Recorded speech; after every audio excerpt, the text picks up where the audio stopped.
Transylvania. 4 years ago, this word may have been more likely associated with vampires and Vlad the Impaler than anything else. I can't deny it has made for some inspired Halloween shenanigans, and the memory of a cape and fang-clad President Williams will be with me for many years to come. But while not positioned in the mountains of Romania, this institution, nestled across the woods in the bluegrass of Kentucky, has been a wellspring of purpose and inspiration for over 2 centuries. More than just a place, Transylvania at its finest has also been a calling. Clearly, Transylvania the place has been a great many things to many great people.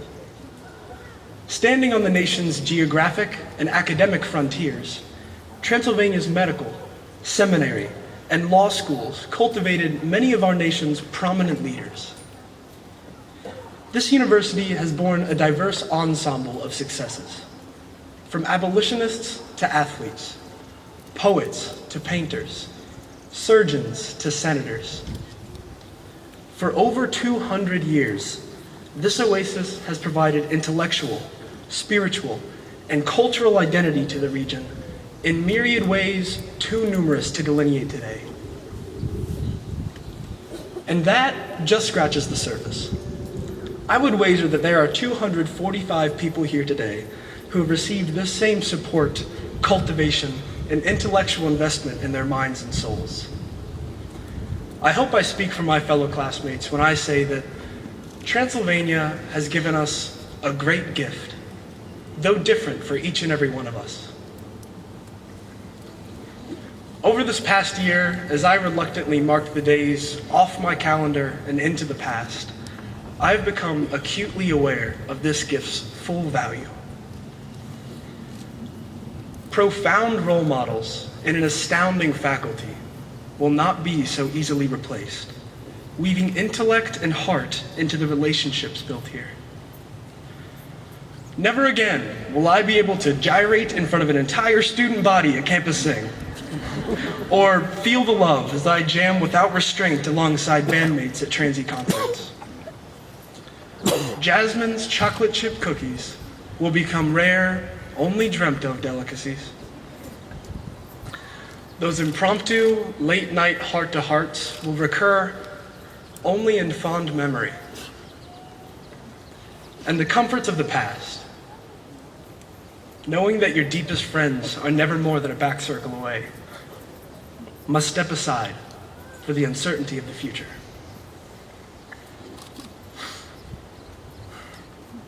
Today, each of us will walk across this stage, planting our foot just over that threshold into a life fundamentally different from the one we have known here.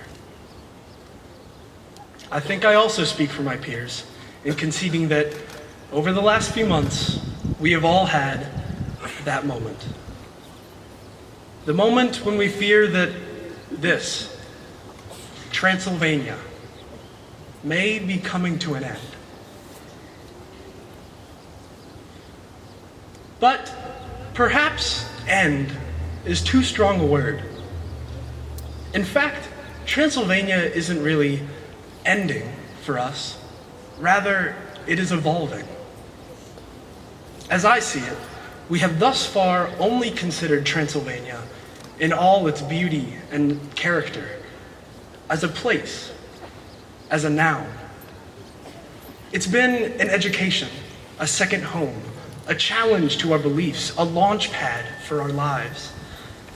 But as we each start a new phase of our journeys, it is important to reflect that it is not Transy the place, Transy the group of people, nor Transy the source of knowledge that has been its greatest contribution.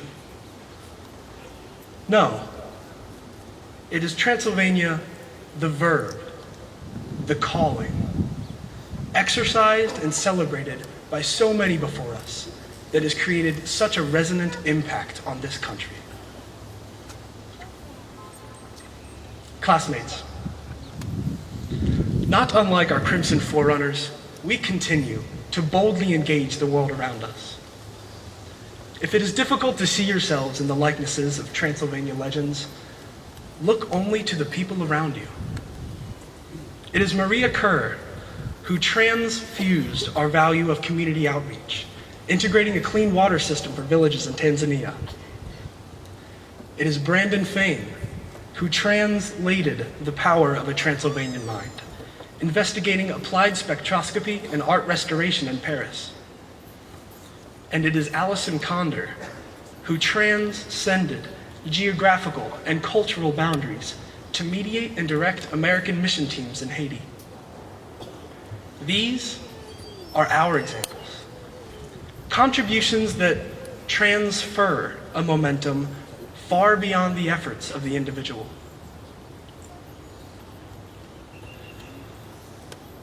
While these 4 years have certainly had their ups and downs, they have undoubtedly been the most formative of my life, and I suspect yours. I arrived here unsure of my own abilities and direction, wondering if I could succeed at this institution on a number of levels. The confidence and purpose that I wield today, I credit to these 4 years that I have yet to be able to capture with words. Thus, it is with a heavy heart that I must leave a place so deeply rooted in my identity. Transylvania has been a fuel station for our dreams. It has been a privilege to be here. But now, it is time to act. While the power of Transylvania only begins for us as students, it grows far stronger through the ambitious, pioneering spirit that burns within the true Transylvanian. That spirit empowers its graduates. Cassius Clay proudly fought for abolition. Stephen Austin founded the state of Texas. And soon, our classmate Raisa Teekman will probably counteract global warming and cure cancer at the same time. So, to each of my fellow graduates, I propose the following mission. In lumine illo tradimus lumen. In that light, we pass on the light. Remember your experience here fondly, and never undervalue the role Transylvania had in shaping the shining person you are today.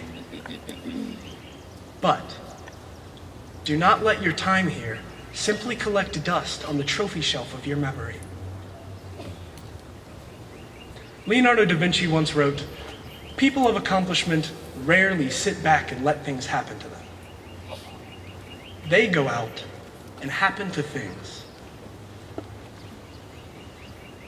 As we move from the steps of Old Morrison to continue the proud legacy of our predecessors who once also stood here, to preserve, expand, and reestablish the spirit of this campus far beyond 4th and Broadway, it is Transylvania, the verb, which we take with us in our minds and souls and hearts and hands, that can change the world.